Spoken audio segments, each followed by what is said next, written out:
I'm often asked by people what even is futures thinking. So let's have a quick look. Futures thinking isn't crystal ball gazing.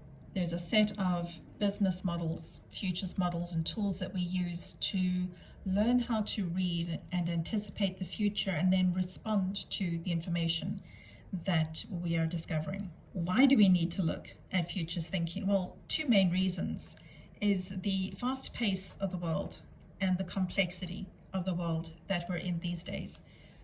We can't hope to get by on tools and approaches that worked 2 or 3 decades ago because it just isn't relevant in our world anymore. Why don't we look at futures thinking more often? That's probably more of a human issue than anything else. We don't look at it because the future is scary and intimidating. It looks too big, too much, and kind of like, where do we start in this mess? So we just avoid it.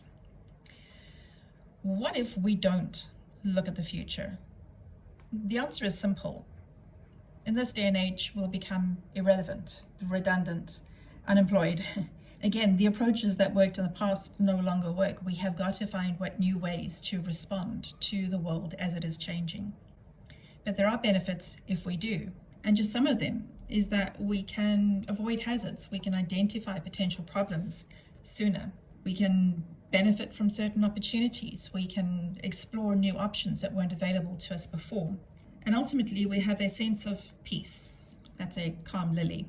We have a sense of peace, knowing that we've done what we need to do to face the future and that we're not avoiding it. There are 2 more questions you're going to ask. How do we do that? Well, futures thinking isn't simple, but it doesn't need to be overly complex.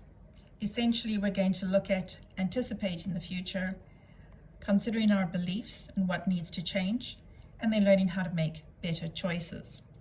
We'll explore more of those in future videos. And then your last question is, who am I?